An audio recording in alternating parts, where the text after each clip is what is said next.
안녕하세요. 여행 코스를 알려드리는 구트입니다. 오늘은 지난번 예고해드린 대로 120여 개의 섬에 약 400여 개의 다리로 연결된 수성도시이자 운하의 도시인 이탈리아 베네치아 여행 코스를 소개해드리겠습니다. 베네치아는 서기 5세기경 게르만족에 쫓긴 이탈리아 본토 사람들이 바다 한가운데로 들어가 습지인 베네치아 석호에 집을 짓고 이후 마을이 형성되면서 베네치아의 역사가 시작됩니다. 베네치아는 서기 7, 8세기부터 해상무역이 발전하면서 무역의 중심지 역할을 했고 중세 말기에는 동지중해 무역을 독점하여 베네치아 공화국의 중심 도시로 발전하였습니다. 화면처럼 맵코드를 내비게이션에 입력하시면 지난번 슬로베니아 피란 여행 코스에서 추천드렸던 루소토 호텔과 힐튼 가든인 베니스 호텔로 가실 수 있습니다. 루소토 호텔은 숙박비가 저렴한 장점이 있고 힐튼 가든인 베니스 호텔은 대중교통을 이용하는 데 매우 편리한 장점이 있어 잘 선택하셔서 호텔을 정하시면 됩니다. 자동차는 베네치아 본섬에 주차를 해도 되지만 주차비가 상당히 비싸기 때문에 호텔에 주차를 하고 대중교통을 이용하시는 것이 좋습니다.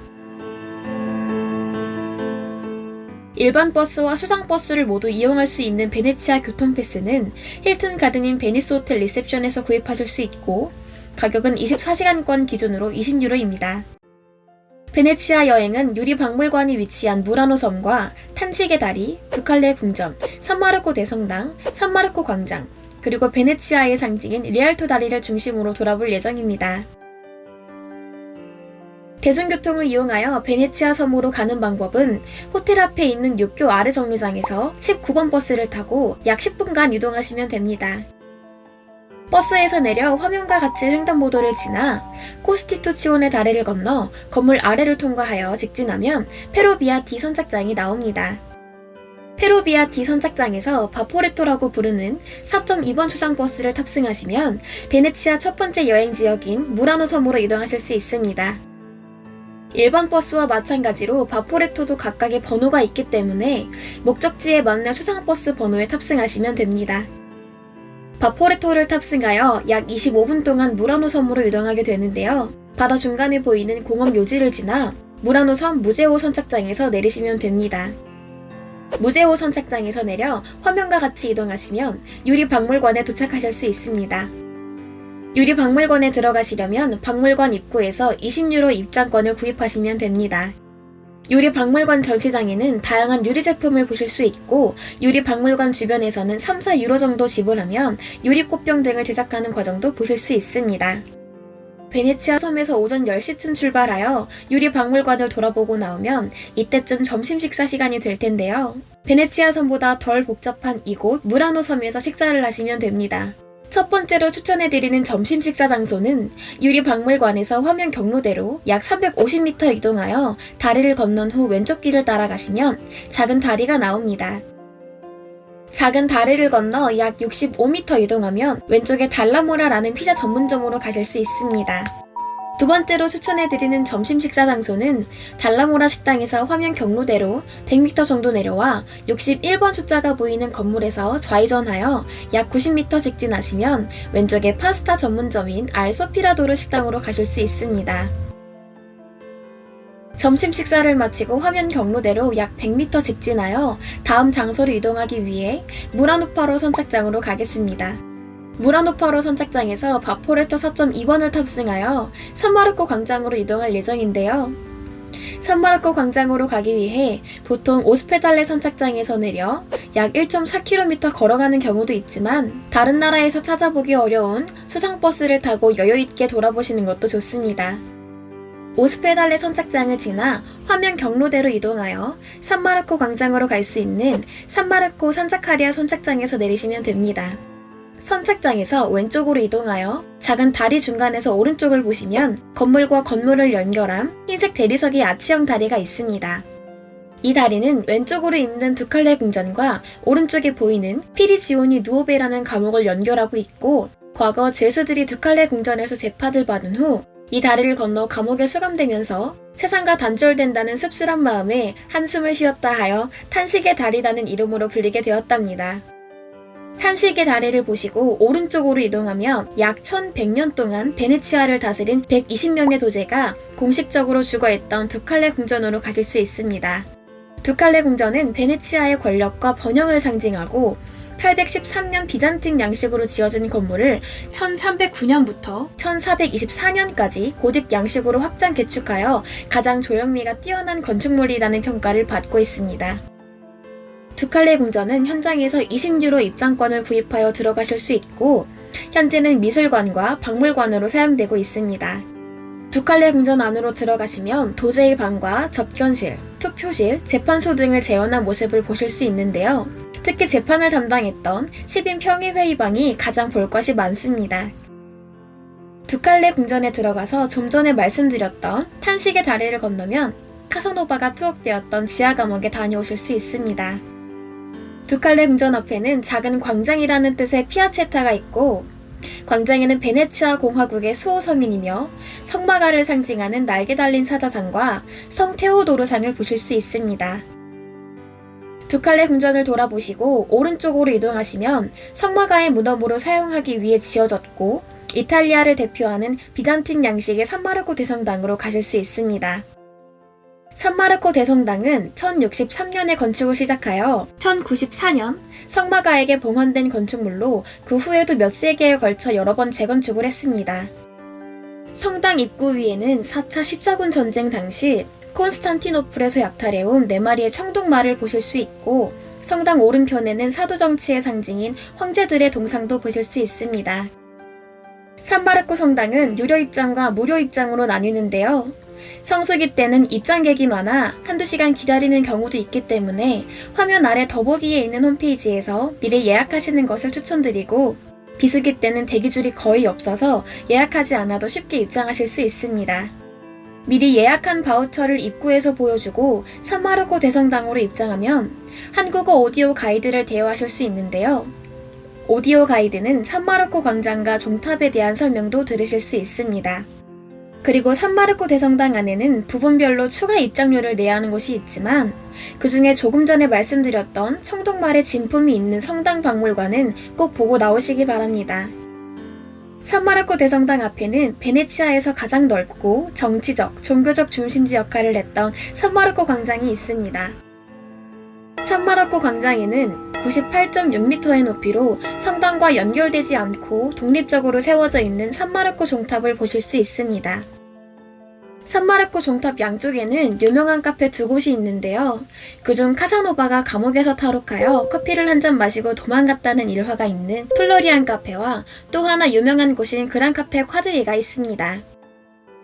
산마르코 광장은 베네치아에서 가장 낮은 지면으로 아드리아해에서 폭풍이 발생하는 침수기에 비가 많이 오거나 만조 때가 되면 역류현상으로 가장 먼저 침수되는 지역이기도 합니다.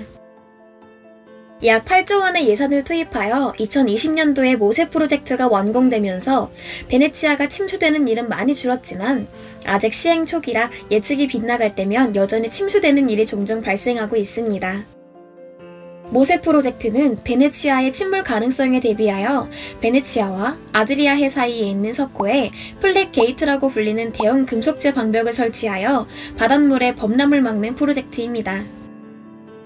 산마르코 광장을 보시고 화면 경로대로 곤돌라 서비스 스테이션 선착장으로 이동하여 흔들리다 라는 뜻을 가진 곤돌라를 탑승하겠습니다.